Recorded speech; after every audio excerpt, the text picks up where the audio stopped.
Oke, kita mulai ya. Yuk. Hai semuanya, apa kabar nih? Teman mam semua. Selamat sore. Welcome again to IG Live MMI Preschool Kelapa Gading. Thank you. Hari ini kita bergabung kembali bersama saya, Miss Lydia, dan nanti juga akan ada bersama aku nih di sini nih di MMI Preschool Kelapa Gading, Miss Emma Kristanti, our lecturers, course license officer from MMI Indonesia. Nah, tema IG Talk kita hari ini cukup menarik nih. Temanya mengenai calistung. Calistung itu be friend or be enemy. Wah, ini mungkin dari sudut pandang orang tua ataupun dari sudut pandang anak-anak kita. Nah, begitu banyak kekhawatiran bagi para orang tua, mam semua akan keterampilan baca tulis pada anaknya.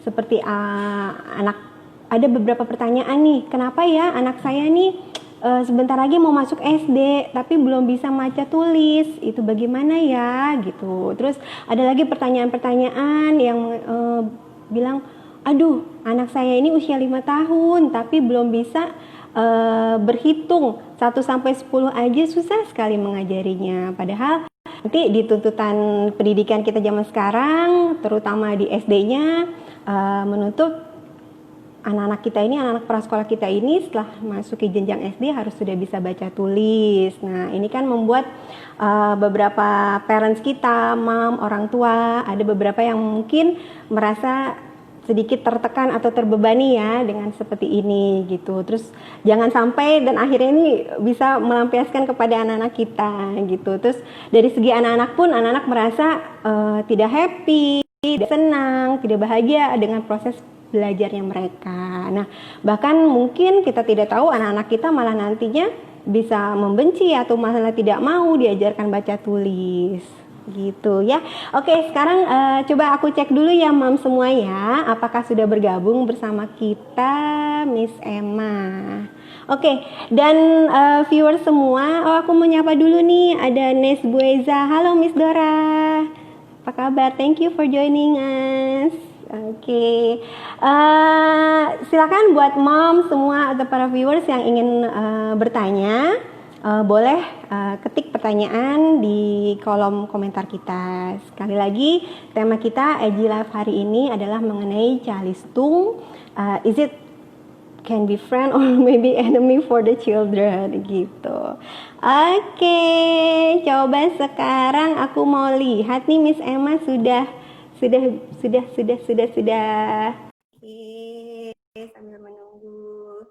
Halo juga. Halo Mam Endang Dwi Ningsi. Terima kasih. Welcome to our IG Live. Halo Miss Emma.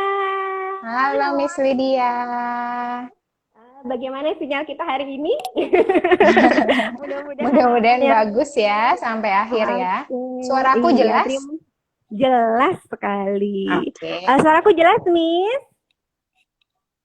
Jelas ya. Oke, terima kasih banyak nih Miss Emma bersedia kembali untuk memberikan sedikit tips atau sedikit pengarahan mengenai tema kita calistung. Sebenarnya itu can be enemy or can be friendly for the children gitu. Tapi sebelumnya nih, aku boleh nggak Miss Emma memperkenalkan diri sebentar kepada viewers kita, mungkin ada yang belum kenal dengan Miss Emma atau mungkin memberi gambaran tentang MMI Indonesia itu sendiri. Oke, Miss? Iya, silakan Miss Emma. Lydia. Iya, terima kasih atas kesempatannya hari ini. Selamat siang semua. Ketemu lagi dengan MMI Indonesia. Hari ini saya diundang MMI Preschool Kelapa Gading. Oke. Sama-sama dari MMI ini ya. Jadi MMI Indonesia sendiri adalah lembaga pendidikan Montessori. Kami memiliki preschool, ada 2, satu di Kelapa Gading, satu di Pantai Indah Kapuk. Lalu kami juga punya lembaga pelatihan Montessori untuk orang dewasa. Gitu. Perkenalkan, saya Emma, saya salah satu pengajar di MMI Indonesia. Miss Lydia, salah satu partner muridnya kami yang ada di Preschool Kelapa Gading. Kita hari ini ketemu, apa nih topik kita Miss Lydia? Oh, topiknya tadi Miss tentang calistung, baca, tulis, dan berhitung. Oke, sebagai ini nih Miss Emma juga mentor kita dan mentor kita semua di MMI Kelapa Gading. trainer kita juga yang sudah sabar selalu memberikan arahan buat kita semua di MMA Kelapa Gading. Terima kasih ya Miss Emma Sama-sama ya. kita belajarnya ya. Oke, kita lanjut ya chit-chatnya kita hari ini nih. Nih Miss, kan ada beberapa kekhawatiran ya, seperti aku sudah bilang tadi di awal, mengenai kemampuan calistung Baca tulis dari hitung, benar. anak-anak, terutama Mm-mm. pada anak di usia dini gitu. Ada beberapa orang tua yang khawatir, aduh anak saya sudah bisa baca apa belum gitu. Terus ditambah lagi dengan kan sekarang tuntutan ya Miss ya, kalau di SD harus sudah bisa membaca dan menulis, ditambah lagi buku-buku paket ini, aduh kalimatnya sudah kalimat-kalimat panjang gitu, dan Iya, memang betul-betul. dan mungkin sekarang tanggung jawabnya lebih ke guru TK atau gimana gitu ya Miss ya. Kalau aku ingat dulu aku zaman SD Miss, guru SD ku yang ngajarin baca loh Miss. Iya ya, Ngajarin baca bener ya zaman kita rame-rame SD. gitu. Aduh, jangan Iya sampai ketahuan bener. kita SD-nya tahun berapa ya, Miss Lydia? Iya lupa pakai cover tulis ya. Iya, Oke, oke, terus benar-benar. Jadi nah ada betul beberapa banget ahli itu, juga yang mengatakan nih Miss, anak usia prasekolah itu tidak boleh diajarkan calistung katanya, karena mungkin mm-mm, mentalnya belum mm-mm, siap sebelum memasuki usia 6 tahun. Tapi di satu sisi ya tadi aku bilang ada juga tuntutan orang tua karena tuntutan. mau masuk SD dan segala macam. Nah, bagaimana sih nih sebaiknya menyikapi hal ini nih? Bagaimana efektifnya kah secara calistung untuk anak-anak di pra usia dini ini gitu? Terus mungkin bagaimanakah tahapan-tahapan calistung yang nanti akan dipelajari di metode Montessori ini? Tapi sebelumnya aku mau tanya nih, Oke. mungkin orang tua Mm-mm. ada yang belum belum sudah tahu pasti ya calistung itu baca tulis gitu, baca tulis berhitung, tapi mungkin bisa dijelaskan secara eksplisit atau implisit sebenarnya apakah calistung itu. Silakan Miss Emma. Oke, oke. Jadi kalau kita bicara soal calistung, tentu kita tahu ya, baca, tulis, hitung. Itu rasanya dari kita Betul. kecil juga kita sering sekali dengar kata-kata itu. Dan memang kemampuan calistung itu entah kenapa selalu jadi pembicaraan hangat antara orang tua, khususnya Iya, orang tua anak betul. usia dini, karena mereka mau masuk ke jenjang pendidikan berikutnya kan, harus mikirin nanti SD, Mm-mm. SMP, dan sebagainya seperti itu. Iya, Apa sih betul. sebenarnya kemampuan calistung itu ya? Seperti Mm-mm. yang kita tahu, kemampuan membaca, kemampuan menulis, dan kemampuan berhitung gitu. Yang sering sekali akhirnya jadi sebuah target gitu. Anak Betul. dibilang pintar kalau dia sudah bisa calistung Sudah bisa seperti baca itu. tulis, Dan betul. rasanya orang tua tuh bangga sekali kalau memiliki anak yang kemampuan calistungnya sudah di atas rata-rata gitu ya. Betul, betul, Padahal betul. Betul, betul, sebenarnya Miss. kita perlu, betul, tapi kita sebenarnya perlu refleksikan lagi apakah untuk anak ini nanti besar, untuk anak ini nanti Mm-mm. menghadapi kehidupan berikutnya, apakah kemampuan calistung ini adalah yang utama? Gitu. Itu yang perlu kita refleksikan. Kemampuan calistung ini kan bisa dibilang kemampuan akademis ya. Apakah Iya, kemampuan akademis adalah satu-satunya kemampuan yang perlu kita siapkan dalam diri anak? Sementara mm-mm. keterampilan-keterampilan lain itu kan sebenarnya juga dibutuhkan. Ada Perlu keterampilan distimulasikan ya, sosial, Miss ya. Perlu diasah betul, juga. keterampilan sosial, bagaimana dia berbagi, bagaimana dia berempati, bagaimana dia peka terhadap lingkungannya, bagaimana dia menempatkan diri, dan banyak lagi gitu ya. Itu kan ada banyak sekali Mm-mm. sebenarnya yang harus kita pikirkan. Dan Mm-mm. keterampilan akademis ini hanyalah salah satu bagian dari beragam keterampilan yang perlu kita kenalkan dan kita siapkan anak-anak gitu. Terus tadi Oke, kita bicara orang tua kemudian resah ya Miss Lydia ya. iya, betul. Bahkan ya mungkin ini pengalaman aku sendiri ya, Miss ya.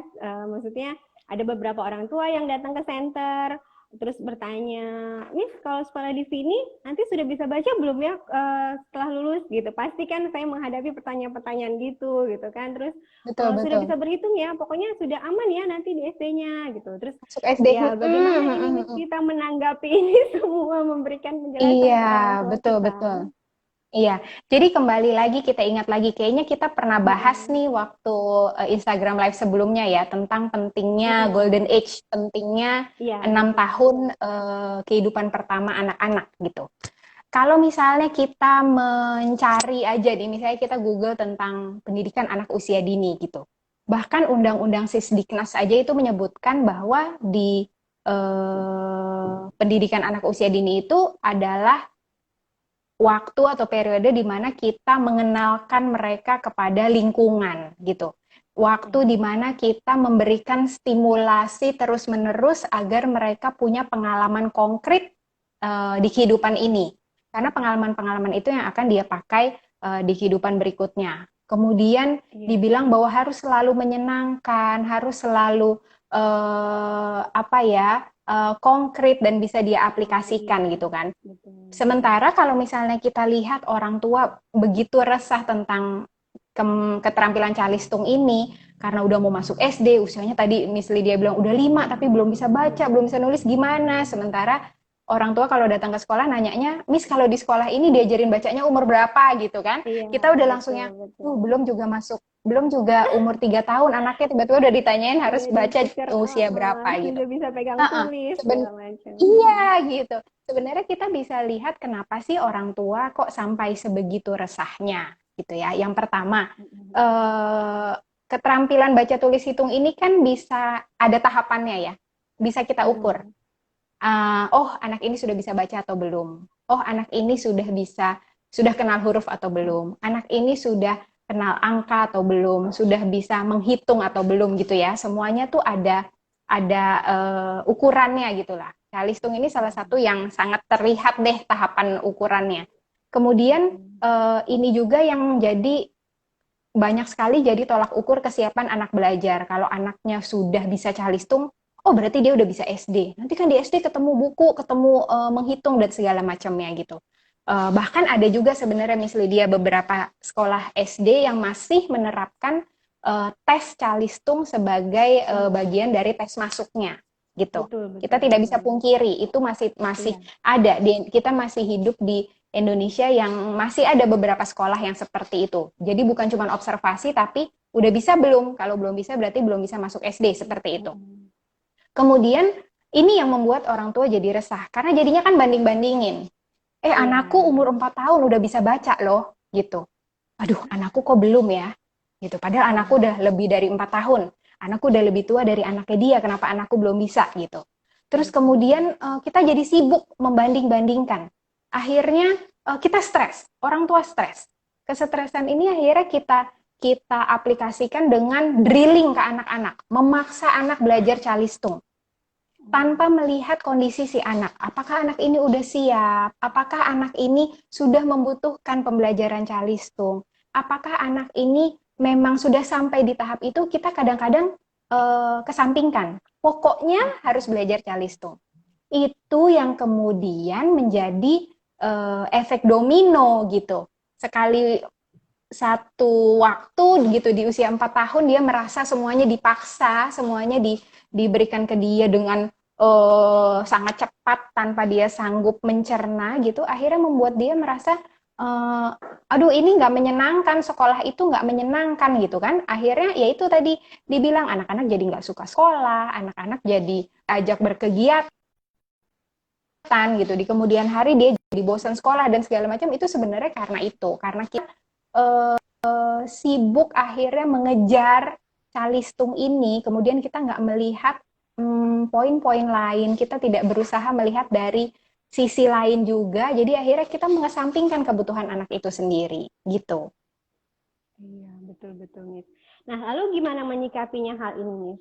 Jadi sebenarnya atau baikkah calistung itu diajarkan di usia dini, Miss? Jadi gimana ya kita mengatasi keresahan-keresahan? Iya, benar. Kita mencoba, kita berusaha berbagi ya hari ini supaya semuanya merasa kita ada di kapal yang sama nih gitu. Jadi betul sekali kita harus betul sekali kita harus menyikapi itu karena inilah yang kita hadapi sekarang di masyarakat juga begitu. Orang rasanya lingkungan tuh sibuk sekali menghakimi, anakmu udah bisa baca belum, anakmu udah bisa ngitung belum gitu ya. Kayaknya itu kok jadi penting sekali gitu di masyarakat. Dan kembali lagi Miss Lydia, sebenarnya kita tidak bisa hanya melihat boleh atau tidak boleh. Apakah calistung boleh diajarkan pada anak usia dini ataukah tidak boleh gitu. Sebenarnya yang harus kita pikirkan itu adalah caranya, pendekatannya. Oke, Bukan berarti boleh atau bukan tidak boleh, tapi usianya atau bukan boleh uh-uh, atau tidak, tapi bagaimana tapi caranya bagaimana penyampaiannya. sih gitu, betul. Jadi kita harus berpikir dengan kerangka yang lebih luas nih. Oke, Betul, kita tahu betul. bahwa calistung ini adalah salah satu keterampilan yang perlu kita kenalkan, yang perlu kita asah dalam diri anak. Itu betul. Betul, tentu saja untuk dia sekolah ke jenjang berikutnya kan dia perlu bisa membaca, dia perlu bisa Mm-mm. punya pendalaman untuk matematika dan segala macam ya. Betul sekali. Tapi untuk menuju ke sana kita harus Mm-mm. pikirkan bahwa anak ini kan ada di dunia ini ya dari dia lahir gitu tadi disebutkan Mm-mm. 6 tahun usia pertamanya ini kan penting karena dia punya observer mind, otaknya yang mudah menyerap ini, juga dia punya periode sensitif, masa kepekaan gitu. Periode sensitif dan observer mind ini harus betul-betul kita manfaatkan. Dalam arti kata, anak ini lahir ke dalam keluarga kita, dia ada di dalam keluarga kita adalah anugerah gitu. Apakah lalu kita sia-siakan dengan kita kenalkan calistung dengan kita marah-marah, kita drill gitu ya, cubit, itu kayaknya kita dekat dengan hal itu deh dulu-dulu ya gitu. Rasanya itu harus kita tinggalkan Jauh loh kita gitu. buangkan ya. Iya Nah, benar. Anak paradigma ini itu kan sudah harus berubah sekarang ya, Miss iya ya. harus berubah. Anak ini harus kita hujani dengan kasih sayang. Kemudian kita Betul. dampingi, kita bersamai tumbuh kembangnya, kita lihat Betul. kebutuhannya gitu. Dari kebutuhan-kebutuhan ini lalu kita bisa merancang kegiatan atau stimulasi yang tepat sesuai dengan yang dia butuhkan. Selama ini kita suka sibuk memaksakan ini itu sehingga kita nggak lihat kebutuhan anak ini sebenarnya apa. Anak itu kan nggak bisa ujuk-ujuk tahu 26 huruf gitu ya, kenal Ya. huruf alfabet gitu. Dia kan harus punya persiapan. Matematika juga begitu, berhitung juga begitu. Dia nggak bisa langsung kita kasih benda lalu kita suruh menghitung. Dia harus dipersiapkan dulu gitu. Jadi di luar boleh atau tidak boleh itu yang harus betul-betul kita pikirkan adalah kalau kita sudah harus masuk ke dalam pembelajaran calistung ini, kita harus mempersiapkan anak kita. Anak kita udah siap belum? Anak kita sudah waktunya ke sana atau belum? Karena Nah, percaya itu deh Miss bagaimana, Lydia, Miss? Cara kita tahu anak taunya, kita cara siap? taunya. Ya, Oke, oke. iya. Betul, Itu betul. gimana ya, Nah, Miss? itu Ya, mungkin orang itu tua kan berpikirnya biasanya dari segi usia ya, mungkin ya, Miss ya, dari segi usia 5 tahun betul, harusnya sudah bisa. Atau betul, mungkin betul. nah itu dilihatnya dari mana, Miss? Oke, pertama kita juga harus banyak baca ya, Miss Lydia ya. Jadi kan ada buku-buku psikologi perkembangan yang bisa bisa kita jadikan acuan juga. Tugas perkembangan anak setiap usia gitu ya. Anak usia 4 tahun tuh tugas perkembangannya apa sih gitu. Itu untuk kita punya ilmunya gitu. Kemudian Oke. habis itu observasi, itu penting sekali. Observasi. Jadi observasi Observasi. ini bisa dibilang sebagai satu-satunya cara paling jitu agar kita tahu apakah anak kita sudah siap masuk ke area calistung atau belum. Jadi Kita orang tua itu pantau. sendiri yang harus mengamati ya, Miss ya, harus Betul, tahu dan betul, mengenali sendiri anaknya itu seperti apa, apakah anaknya sudah siap atau belum, begitu ya, Miss ya. betul. Kita juga sebagai guru kan di sekolah Mm-mm. selalu punya catatan observasi kan. Ini Betul, gunanya supaya betul. kita bisa memberikan kegiatan yang tepat buat anak. Orang tua di rumah juga Iya, begitu. Karena kan mereka lebih banyak di rumah. Apalagi sekarang lagi pandemi, semuanya di rumah. iya, Ya kan? semua di Jadi rumah, betul. observasi lebih dalam, pantau perkembangan anak kita, lihat kebutuhannya. Kemudian dari Kebutuhannya. situ kita bisa mulai merancang stimulasi atau kegiatan apa yang bisa kita berikan ke anak kita gitu. Dan kembali lagi, pendidikan anak usia dini itu utamanya adalah stimulasi. Adalah pilihan orang tua mau masukkan anaknya ke sekolah atau mau mendidik sendiri di rumah dengan homeschooling, itu adalah pilihan setiap keluarga dan kita harus menghargai pilihan itu. Tapi pilihan itu kan harus kita pertanggungjawabkan. Ya, Betul. jadi mau kita masukkan ke sekolah atau mau kita didik sendiri di rumah, kita sebagai orang tua punya kewajiban untuk mengobservasi dan memantau perkembangan anak kita. Sejauh Oke. mana dia berkembang, sejauh mana kebutuhannya, apakah dia sudah mulai harus kita kenalkan calistung ataukah belum, semuanya ada prosesnya gitu. Ada persiapannya juga gitu. Berikan stimulasi yang sesuai. Utamanya tuh motorik dan sensorik, Miss Lydia. Sensorik Gitu. dan motorik. Karena Jadi tidak ada patokan iya, usia ideal sebenarnya ya, Miss ya. Karena tumbuh Rasanya kembang sih nggak anak kan ada. memang berbeda-beda ya, Miss. Betul, setiap anak itu kan kebutuhannya berbeda-beda. Anak kembar sekalipun yang lahirnya cuma beda menit ya, Iya, mereka juga punya itu kebutuhan yang otomatis berbeda. kembangnya. Nah, Iya, di tadi Miss, sekolah aja Miss kan Emma kita berbicara diminta untuk mengenai memperhatikan. iya. Nah, tadi Miss berbicara mengenai stimulasi ya. Jadi kan harus Mm-mm, dikembangkan nih kebutuhan stimulasinya dia nih, ada motorik dan betul. sensorik. Nah, itu Mm-mm. contohnya seperti apa ya, Miss ya, yang bisa orang tua terapkan atau mungkin sekolah terapkan yang untuk stimulasi motorik dan sensoriknya ke anak-anak? Oke, betul. Jadi stimulasi motorik dan sensorik ini Mm-mm. luas sekali, ada banyak sekali. Yang pertama kita harus sadari bahwa anak memang sangat apa ya, dia itu sangat cepat menerima informasi dan konsep melalui panca inderanya. Jadi kita Oh, harus memberikan stimulasi kepada panca inderanya, panca tidak hanya inderanya mata dia. dan telinga, tidak hanya Telinga. penglihatan dan pendengaran, tapi semua indera lima-limanya kita stimulasi. Hmm. Perbanyak kegiatan-kegiatan sensori, sensori play gitu ya, dengan sensori walk, dengan Mm-mm. sensori bin, belajar besar kecil, panjang pendek, tinggi rendah, beragam warna, beragam bentuk, itu semua penting sekali. Karena bayangkan, kita mau ngajarin anak 26 bentuk huruf tadi itu, tapi anak ini nggak pernah terpapar beragam bentuk yang ada di sekitarnya. Dia nggak akan tahu kalau 26 huruf itu bentuknya berbeda. Gitu, logikanya seperti itu. Gitu.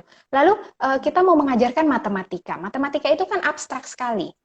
Kalau kita tidak Betul. melalui persiapan, tidak melalui pengalaman konkret, anak akan sulit. Akhirnya terciptalah generasi seperti kita ini, Miss Lydia. Oh, Perkalian kita hafal, harus hafalin kan? hafalan ya, Miss? Wajib, Betul, semuanya betul. hafalan. Rumus hafalan. Kalau dicari tahu rumus Hafal. itu datangnya dari mana, kita nggak siap karena tidak terbiasa melakukan itu. Anak-anak itu harus selalu dimulai dari sesuatu yang konkret. Pembelajaran mereka itu harus dirancang dengan tahapan dari yang konkret ke yang Konkret abstrak, ke abstrak. mulai dari yang paling sederhana, perlahan-lahan tingkat kesulitannya meningkat sampai ke yang paling kompleks, mulai dari yang paling mudah sampai ke paling sulit. Sampai yang Itu sudah kesulitan. harus seperti itu. Gitu. Dan ingat lagi, tumbuh kembang anak itu berbeda. Meskipun usianya sama, kita punya anak toddler misalnya ya, usia 2 tahun semua di dalam kelas. Tapi Iya, perkembangannya itu berbeda-beda. Kita berbeda. harus melakukan pendekatan personal, kita harus secara individu mendampingi anak ini. Gitu Miss Lydia. Dan kalau tanya contoh-contoh kegiatannya banyak sekali ya. Apapun yang menggunakan tangan-tangan kecilnya ini, Sensorik. 3 jari utamanya ini kan membantu dia untuk motorik halus. Betul. Memindahkan benda, menyendok, menuang gitu ya. Memasang kancing, resleting, ya berpakaian sendiri, lalu membersihkan jendela, membersihkan cermin, menyapu. Jadi kegiatan keterampilan hidup atau kegiatan sehari-hari di rumah itu sebenarnya sangat penting. Karena Sangat itu penting. kita Jadi tidak sebenarnya sadari gampang dilakukan sebenarnya ya orang tua di betul, rumah ya tanpa betul. harus Mm-mm. Beli istilahnya nggak material bisa ini itu atau nggak beli usah. Jadi material atau misalnya nggak bisa malah iya, diikutkan les gitu. Tapi justru dengan benar. peralatan Dengan simple yang peralatan mengajarkan anak lebih ke practical betul. life mungkin ya Miss ya. Betul. Jadi kalau di Montessori kan kita tahu ya Miss Lydia ada praktikal Iya. sama sensorial. Dua area itu Mm-mm. sangat penting untuk pondasi anak menuju ke Persiapan akademis. menuju ke Gitu. akademis Jadi betul. harus dari situ dulu. Oke. Nah, kalau sebenarnya nih, Miss, ada nggak sih faktor-faktor nih yang menyebabkan anak-anak itu ada yang cepat atau lambat gitu dalam kemampuan calistungnya mereka sendiri gitu? Oke, Ada nggak oke. ya, Miss, faktor-faktor Eh, penyebab itu sebenarnya? Kecepatan anak menerima informasi dan mencerna itu kan berbeda-beda ya. Tadi kita sudah Mm-mm. bicarakan. Jadi Iya, dari perbedaan itu sebenarnya yang paling penting adalah persiapan. Jadi persiapan. kembali lagi kita nggak pernah dampingin anak kita sebelumnya gitu. Kita nggak pernah ngasih stimulasi yang baik atau stimulasi yang cukup. Stimulasinya dia masih kurang deh. Tapi lalu tiba-tiba kita masuk ajarin baca, ajarin nulis, ajarin berhitung. Ya tentu aja dia akan overwhelm gitu ya. Karena itu jadi sangat sulit untuk dia karena tidak adanya persiapan gitu. Jadi kita Betul. harus sama-sama yakini bahwa ketika stimulasi yang kita berikan sudah tepat sasaran dan sesuai dengan kebutuhannya, anak akan dengan sangat gembira, dengan sangat siap masuk ke area akademis yang dibutuhkan. Itu aja. Jadi persiapan itu sangat-sangat penting. Dan ini misalnya dia satu lagi, biasanya kita sebagai orang dewasa tuh kan suka-suka ngerasa, ih kita kan pengalamannya lebih banyak dari anak-anak, orang kita udah berapa tahun usianya gitu kan. Iya, Anak-anak betul. ini tahu apa gitu ya. Padahal Anak harus sebenarnya, mengikuti apa cara kita iya gitu ya, Miss ya. betul. Iya, Orang tua anak harus terutama. mengikuti cara kita. Kita secara tidak sadar jadinya memaksakan sesuatu, Iya. menginstruksikan terus, menyuruh gitu ya. Padahal kita nggak tahu sebenarnya apakah dia ingin melakukannya atau tidak gitu. Jadi ini yang harus kita sama-sama refleksikan, kita sebagai orang tua, sebagai orang dewasa. Saya pun belum jadi orang tua gitu, tapi karena sudah ya lumayan lah mendampingi anak-anak di sekolah gitu ya. Jadi Ilmunya sudah banyak Montessori yang penting, Miss. Tinggal anaknya doang. belajar terus, harus belajar terus. Jadi pertama kali itu memang Montessori itu filosofinya sangat bagus ya. Dia menyadarkan kita orang dewasa untuk ayolah lihat anak secara utuh. Iya, betul. Bahwa anak itu bukan empty vessel yang siap diisi gitu. Bukan, dia punya potensi di dalam dirinya sejak dia lahir. Tapi dia belum bisa nih, belum mengenali potensinya. Maka dia butuh kita orang dewasa. Dia butuh lingkungannya ini untuk membantu dia menggali potensinya ini, mengenali potensinya ini, kemudian supaya dia bisa memaksimalkan untuk kehidupannya dia, untuk proses konstruksi dirinya gitu. Dia harus punya akses seluas-luasnya untuk mengeksplor dunia ini sesuai dengan kebutuhannya. Itu yang perlu kita perbaiki sama-sama dari kualitas kita sebagai orang dewasa ini, ya, gitu. Jadi kita itu figur sekunder, Miss Lydia. Kan anak-anak ini juga kan dunianya dunia bermain ya, Miss ya. Mungkin juga bagaimana packagingnya, cara kita menyampaikan materi calistungnya itu lebih menyenangkan gitu, di package dengan bermain kah, atau mungkin dengan lagu-lagu seperti itu ya, Miss ya. Jadi mungkin anak-anak juga merasa dia tuh sebenarnya belajar, tapi terkesannya belajarnya sambil bermain. Tapi yang penting kita menumbuhkan rasa interest anak-anak itu untuk belajar gitu ya, Miss ya, untuk mengenal. Jadi memang harus menyenangkan ya, harus menyenangkan itu di garis bawahi, harus menyenangkan. Apa namanya, Menteri Pendidikan kita aja kan udah bilang gitu tuh sekarang, bahwa nggak boleh ngasih tugas yang memberatkan anak. Semuanya itu harus menyenangkan, harus dari pengalaman hidup sehari-hari, pengalaman konkret gitu. Jadi kalau di Montessori itu, Miss Lydia, kita mengenalnya kata working, bekerja. Jadi bukan bermain, bukan juga belajar gitu. Kita boleh juga pakai kata belajar, tapi kita lebih sering menggunakan kata bekerja. Bekerja di sini adalah bermain yang bermakna. Jadi bermain tapi ada tujuannya, ada manfaatnya. Jadi bukan sekedar hilang begitu aja sambil lalu, tapi betul-betul kita rancang sedemikian rupa, makanya kita punya lesson plan, kita rancang sedemikian rupa supaya kegiatan ini tuh memberikan manfaat kepada anak. Gitu. Dan memang keterampilan yang akan kita kenalkan, yang akan kita asah ini akan dia gunakan di kehidupan berikutnya. Gitu. Jadi ingat terus bahwa apa yang kita berikan ke anak usia dini ini bukan menyiapkan dia semata-mata untuk prestasi akademis, tapi untuk menyiapkan dia kepada kehidupan yang sebenarnya. Iya, apa sih yang dia butuhkan dalam hidup? Dia harus bisa bertahan hidup, dia harus bisa melakukan ini, kemandirian, lalu kemudian sosialisasi, itu semua yang kita berikan di 6 tahun usia pertamanya ini, gitu. Nah, ini Miss, sekarang masuk nih ke Montessori-nya nih ya. Oke. Nah, kalau untuk di Montessori sendiri itu, Miss, sebenarnya tahapan membaca atau menulis, kan tadi kan memang ada tahap-tahapannya ya, Miss ya. Nah, itu seperti apa, Miss? Apakah ada kelebihannya nih, metode Montessori itu dengan metode yang lainnya lah istilahnya gitu, yang membedakan dalam pengajaran calistung ini ke anak?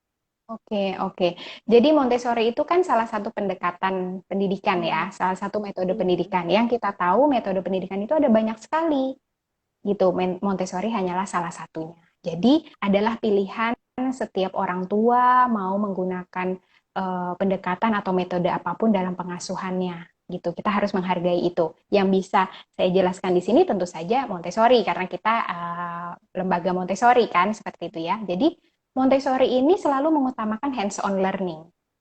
Hands-on Jadi learning. Nah, selalu hands-on learning itu apapun, apa, Miss? Boleh dijelaskan dulu, nah Miss. hands-on Mungkin learning ada itu orang seperti, awam yang belum tahu mengenai iya, hands-on betul, learning. betul, betul. Itu Seperti seperti apa? MMI ini di dua preschool MMI yang udah ada di Jakarta ini ya, yang di Kelapa Gading dan juga di PIK ini, kita pakai Montessori. Jadi semua konsep itu diajarkan melalui pengalaman konkret. Kita memberikannya secara bertahap, semua pembelajaran diberikan dengan pengalaman-pengalaman yang sangat dekat dengan kehidupan, dan ini semua yang bisa dia lihat, bisa dia rasakan, bisa dia pegang gitu ya, bisa dia observasi, itu semua kita berikan di dalam kegiatan Montessori ini. Jadi kita punya aparatus Montessori itu mendukung pembelajaran kita, bukan utamanya. Tentu filosofi yang utamanya harus kita aplikasikan gitu. Peralatan ini kita butuhkan sebagai yang membantu kita dalam melakukan kegiatan Montessori. Lalu kemudian bicara soal area bahasa dan matematika, karena kita ngomongin calistung ya, bicara soal area bahasa dan matematika, ini konkret sekali, betul-betul semuanya tahapannya dari yang konkret ke yang abstrak. Jadi di bahasa, yang simple ke yang susah, betul, yang mudah betul, ke yang bisa, yang rendah ke iya yang gitu. tinggi. Jadi bahasa Indonesia itu pembelajaran bahasa ya, mau bahasa Indonesia atau bahasa Inggris, semuanya harus kita mulai dari persiapannya dulu. Kita nggak mungkin tiba-tiba ngajakin anak membentuk kata, membaca gitu, tapi dia kosakatanya masih sedikit.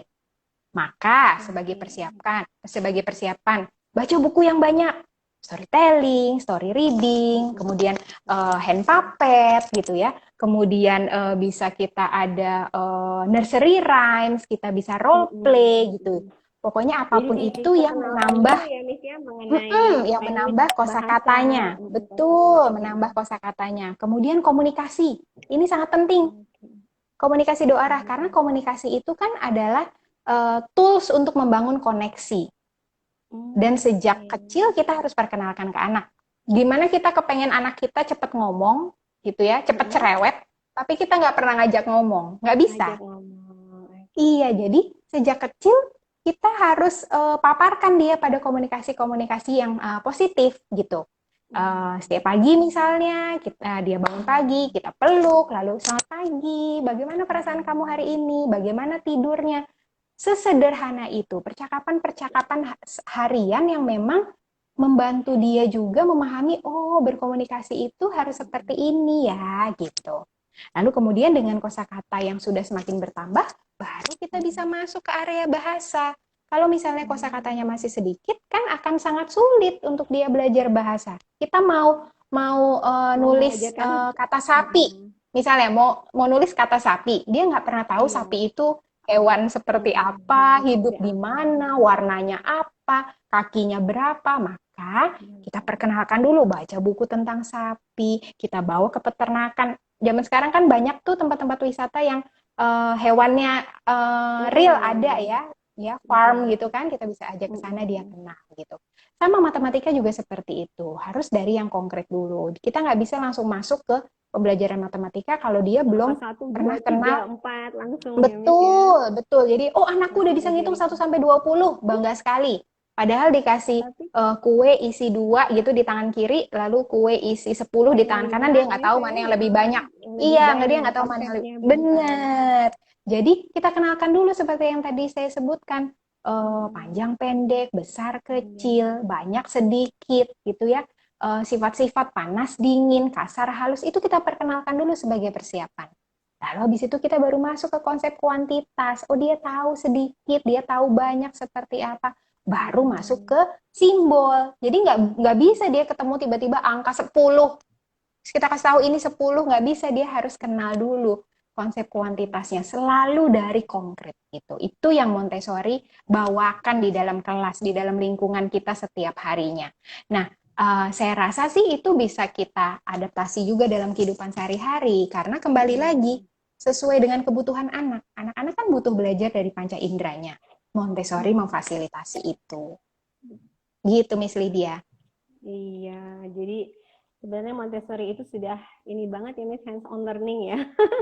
Jadi sebenarnya materialnya Betul. ini ya nggak harus yang memang ya harus ada di sekolah. Mungkin di rumah kan orang tua juga bisa menerapkan ya tadi seperti practical lesson di rumah yang sesimpel-simpel dulu, misalnya memperkuat tiga jarinya ini nih untuk latihan menulis ya Miss ya, misalnya dengan pegging kah atau apa gitu di rumah, bisa tolong dibantu juga di rumah oleh orang tuanya. Nah, ngomong-ngomong orang tua di rumah nih, Miss, gimana nih orang tua supaya bisa, ya tadi ya mungkin salah satunya mengulang pembelajaran calistung ini ke anaknya.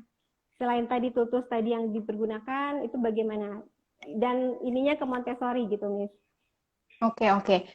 Utamanya kita lagi school from home kan ini ya. Jadi sebenarnya ini Mm-mm. adalah waktu yang sangat tepat untuk memberikan stimulasi sebanyak-banyaknya untuk anak kita gitu. Jadi Oke.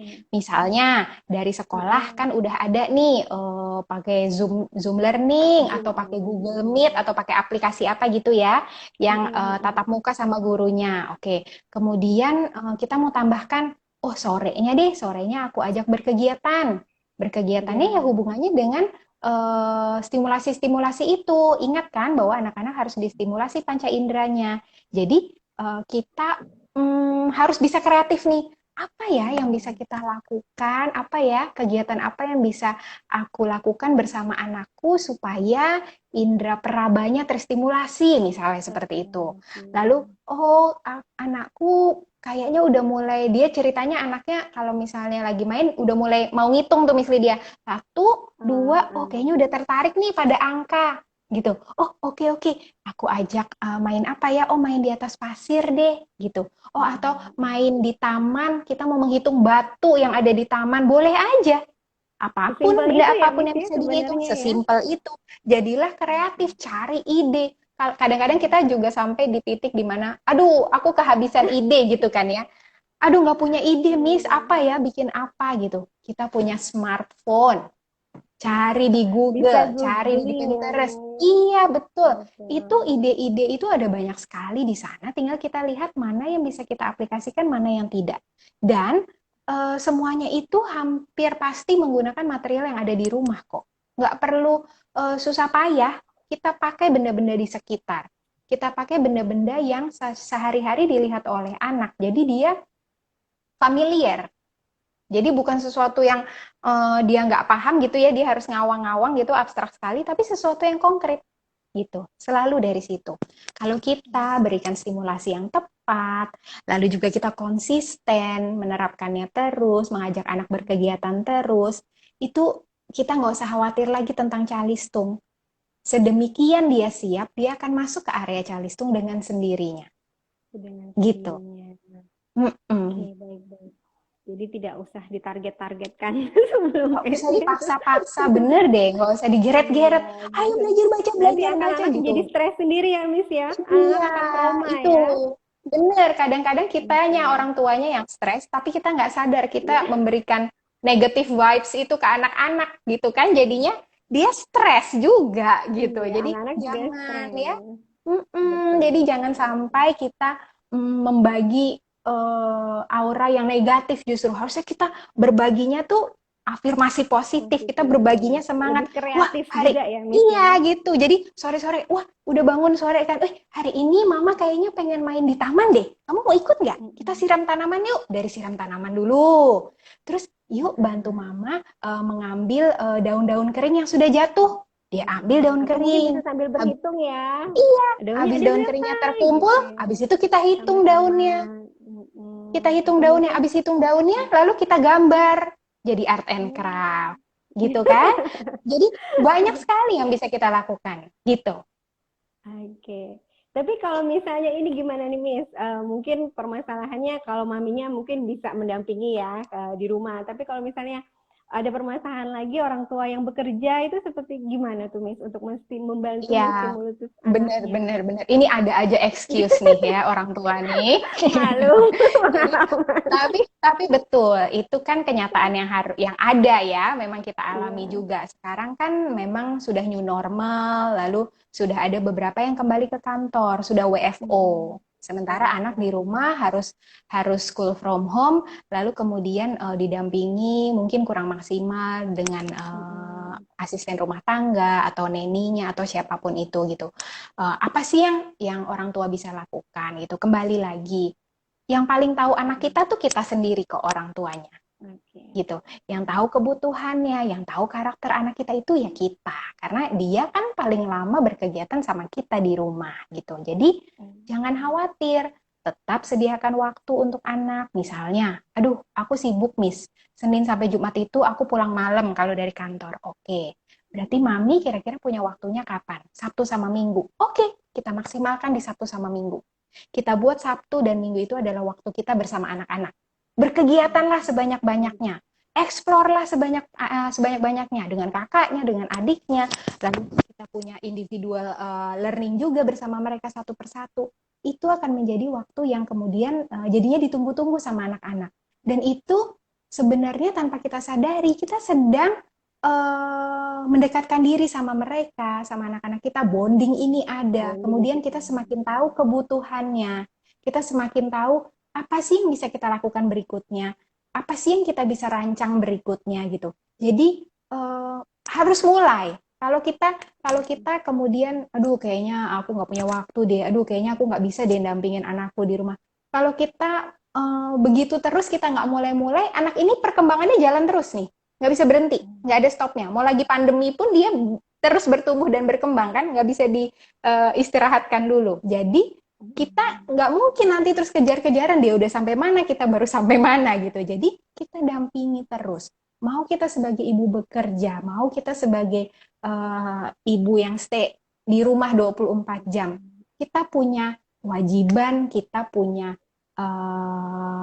tugas yang sama. Kita mendampingi anak kita, membersamai anak kita, tumbuh dan tumbuh kembangnya anak kita itu, ya kita harus tahu orang tuanya gitu. Jadi mulai aja dulu. Nanti kalau udah mulai sekali, aduh kayaknya waktunya terlalu lama nih durasinya. Oke, aku kurangi. Oke, kayaknya dia semangat. Oke, durasinya aku tambahin. Lama-lama kita jadi paham. Oh, anakku tuh seperti ini, harus tarik ulur nih. Oh, anakku tuh harus ada break di tengah-tengah. Oh, anakku itu harus caranya seperti ini. Kita tuh jadi lebih kenal sama anak kita. Semakin banyak waktu kita habiskan bersama mereka. Oke. Gitu Dan mungkin ya, juga Miss Lydia. kalau sesekali juga harus berbicara atau bekerja sama juga dengan gurunya ya Miss ya di sekolah, Oh saling tukar pikiran betul, juga antara orang betul. tua Iya dengan tukar pihak pikiran dengan sekolah. gurunya. Mungkin Iya, jadi tanya, gurunya bisa Miss membantu gimana? juga permasalahan apa di rumah. Mm-mm. Gitu. Misalnya kita udah mulai WFO, jadi kan kita nggak tahu nih waktu Mm-mm. anak-anak school from home ini seperti apa. Jadi kita kontak gurunya, Miss gimana? Bisa nggak dia Mm-mm. ngikutin online learningnya? Apa yang Iya. perlu saya tambahkan di rumah? Apa yang perlu saya asah lagi di rumah gitu. Jadi kita bekerja sama dengan sekolah, bekerja sama dengan guru, bekerja sama dengan lingkungan ini gitu supaya kita bisa memberikan yang terbaik buat anak-anak kita. Buat anak kita. Wah, bagus banget Miss Emma. Oke, silakan ya kita ada buka kolom komen juga ya ya Miss ya. Kalau misalnya mam semua yang ada yang mau dipertanyakan mengenai calistung ini, silakan bisa ketik di komen kita gitu. Nah, lanjut nih Miss Emma. Sore-sore ini. Boleh.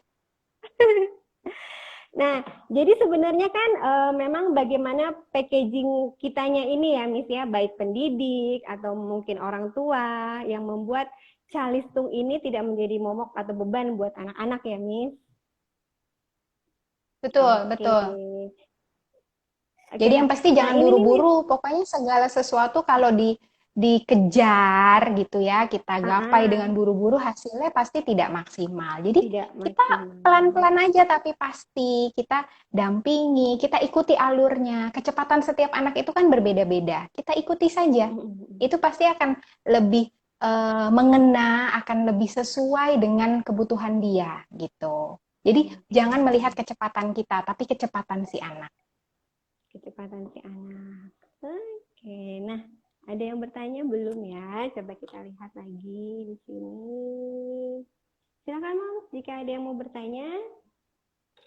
Oke. Nah ini Miss ada yang masuk tadi gimana caranya dari siapa ya? Dari Apple Little Berry ya. Gimana caranya atau ini kita mengetahui indikasi anak kita itu siap atau belum untuk diajarkan calistung katanya. Oke, kalau untuk siap atau belum siap, kita observasi Mm-mm. lebih dalam dan harus lihat rentang konsentrasinya, gitu.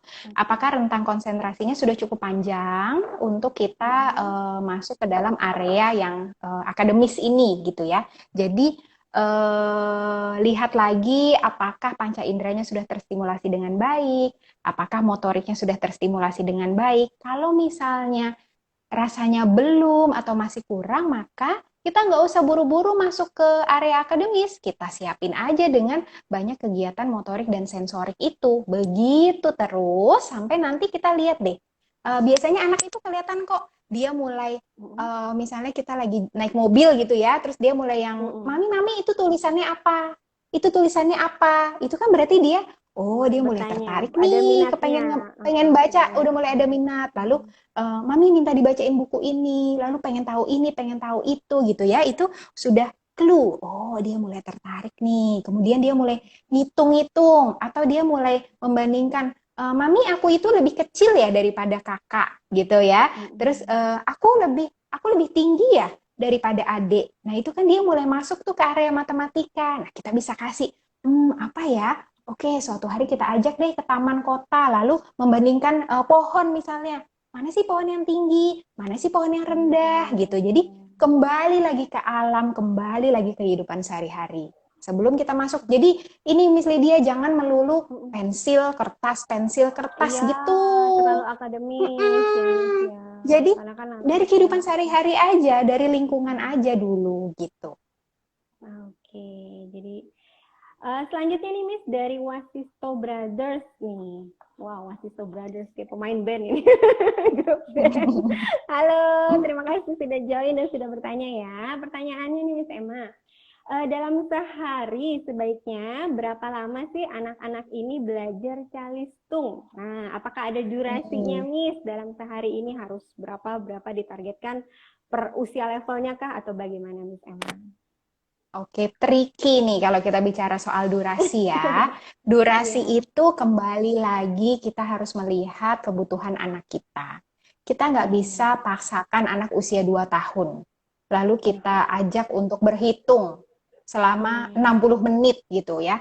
Belum sampai ke sana dia rentang konsentrasinya, belum selama itu gitu. Jadi selalu lihat kebutuhan anak kita, lihat usia anak kita, kira-kira dia sudah bisa seberapa lama sih diajak belajar? Main puzzle aja baru satu udah ditinggal.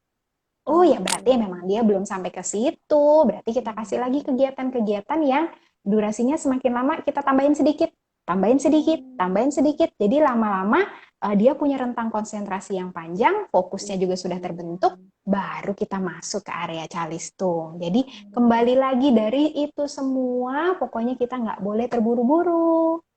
Harus mengikuti perkembangan anak, mengikuti kebutuhan dan kecepatan. Observasi lah ya, misalnya kita harus mengobservasi anak kita sendiri. Seperti itu. Oke. Sebentar aku lihat lagi ya, apakah ada yang masuk pertanyaannya. Oke. Tapi kalau misalnya ini nih Miss, aku ada tanya lagi nih ya. Apakah kalau mengenai maksudnya kekurangan anak lah, maksudnya tumbuh kembangnya gitu. Misalnya ada anak kan yang istilahnya cadel gitu dari segi ininya loh Miss, dari segi misalnya fisikanya cadel belum bisa ngomong R atau apa. Itu gimana Miss? Kan pastinya mungkin pengajarannya akan berbedakah dengan anak yang di usia normalnya gitu. Atau seperti apa baiknya Miss? Oke, jadi berangkat lagi dari observasi tadi, dengan observasi kan kita bisa melihat nih, apakah anak kita sudah sesuai dengan tugas perkembangan yang ada gitu.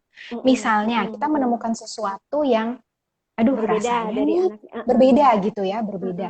Jadi anaknya malas ngomong kah atau gimana? Padahal kita sudah berusaha untuk jadi jangan salah juga nih, bukannya kita membandingkan dengan anak lain juga, bukan, tapi kita melihat anak kita sebelumnya 6 bulan yang lalu seperti ini. Ini sudah berlalu 6 bulan kok masih begini-begini aja ya, gitu.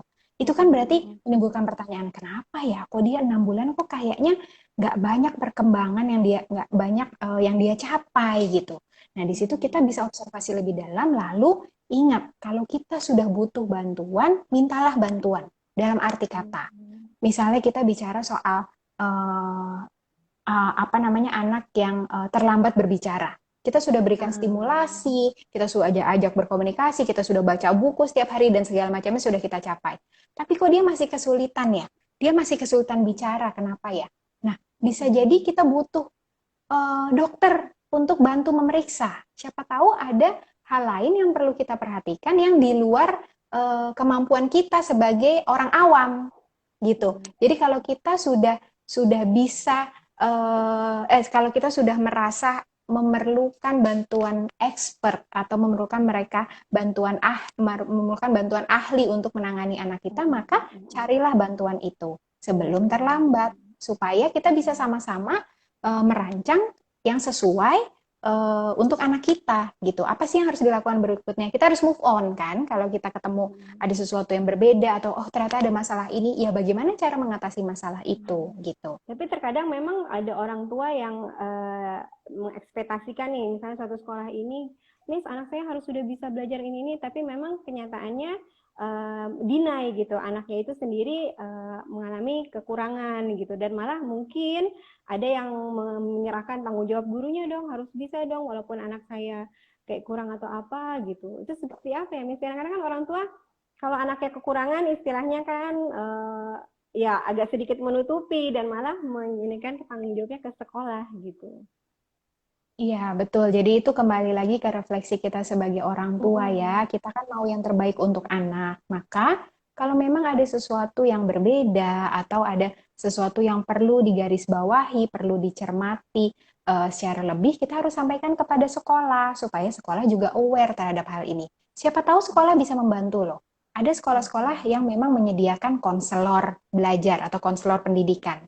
Ada juga yang punya psikolog sendiri gitu, psikolog tumbuh kembang. Siapa tahu anak kita akan lebih bisa terdeteksi kebutuhannya ketika kita menyampaikan kepada ahlinya seperti itu. Jadi kembali lagi bahwa kita ini kan mau membersamai anak supaya dia tumbuh kembangnya juga baik. Ya sebaiknya kita juga harus menerima kalau memang ada kekurangan. Kekurangan itu bisa kok kita kita perbaiki gitu. Dengan cara apa? Tuhan itu kan maha adil. Bahkan anak-anak yang secara fisik kurang pun mereka diberikan indera yang lain yang lebih kuat daripada indera yang mungkin kurang gitu. Itu semua ada di dalam diri kita. Anak ini punya potensi di dalam dirinya. Maka kalau dia punya sedikit kelemahan, kita cari kelebihannya di mana supaya kita tetap bisa dampingi dan dia bisa tetap tumbuh kembang dengan baik gitu. Dengan baik, oke. Komunikasi lah ya Miss ya, intinya ya Miss. Betul. Supaya kita sama-sama supaya anak kita bisa dapatkan yang terbaik. Nah ada pertanyaan lagi nih Miss dari Nesbue ya. Kadang kan beberapa parents kita orang tua tuh ada yang takut nih anaknya tidak bisa calistung ya seperti tadi mungkin tuntutan juga di SD-nya. Sampai bahkan ada beberapa orang tua yang ikutan les jadinya kan. Betul betul.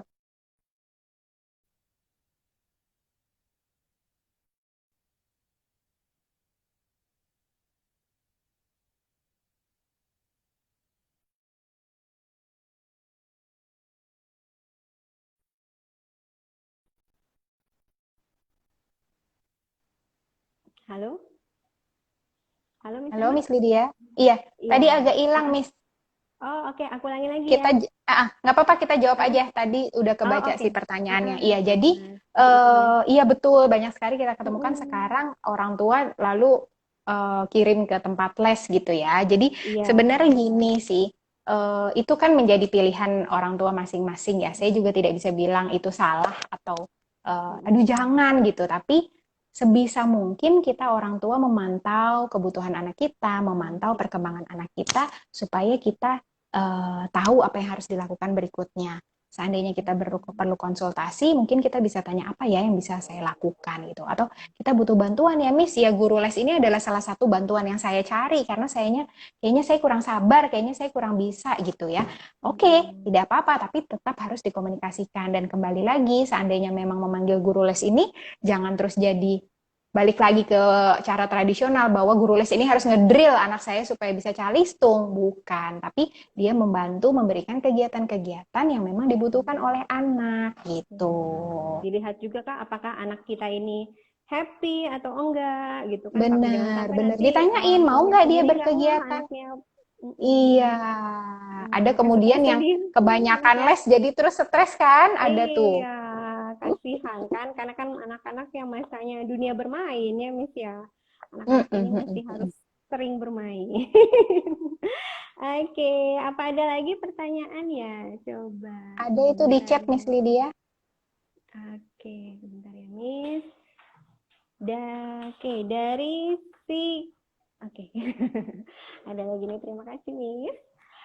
Oke, dari Yuli. Tadi Miss Emma sempat bilang katanya tidak bisa terburu-buru, namun ketika usianya sudah menginjak 5 tahun, lalu anak tersebut belum terlihat menyukai calistung. Itu bagaimana Miss caranya buat memancing anak ini? Oke, jadi udah mulai khawatir nih, 5 tahun kok belum 5 masuk ke tahun. sana gimana ya gitu kan, udah mulai Iya, stres gitu, betul-betul. maka dia belum tertarik kan.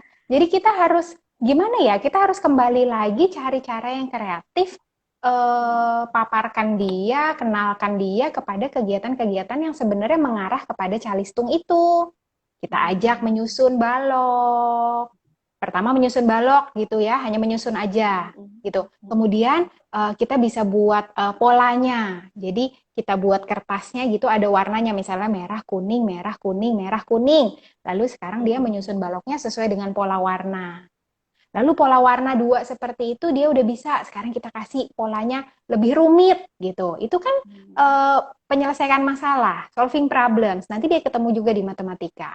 Lalu dia sudah bisa menyusun ke atas, kita ajak untuk menyusun ke samping gitu. Lalu misalnya kita ajak untuk menyusun tali atau lidi, mulai dari yang paling panjang ke yang paling pendek. Dan sebaliknya, dari yang paling pendek ke paling panjang. Gitu.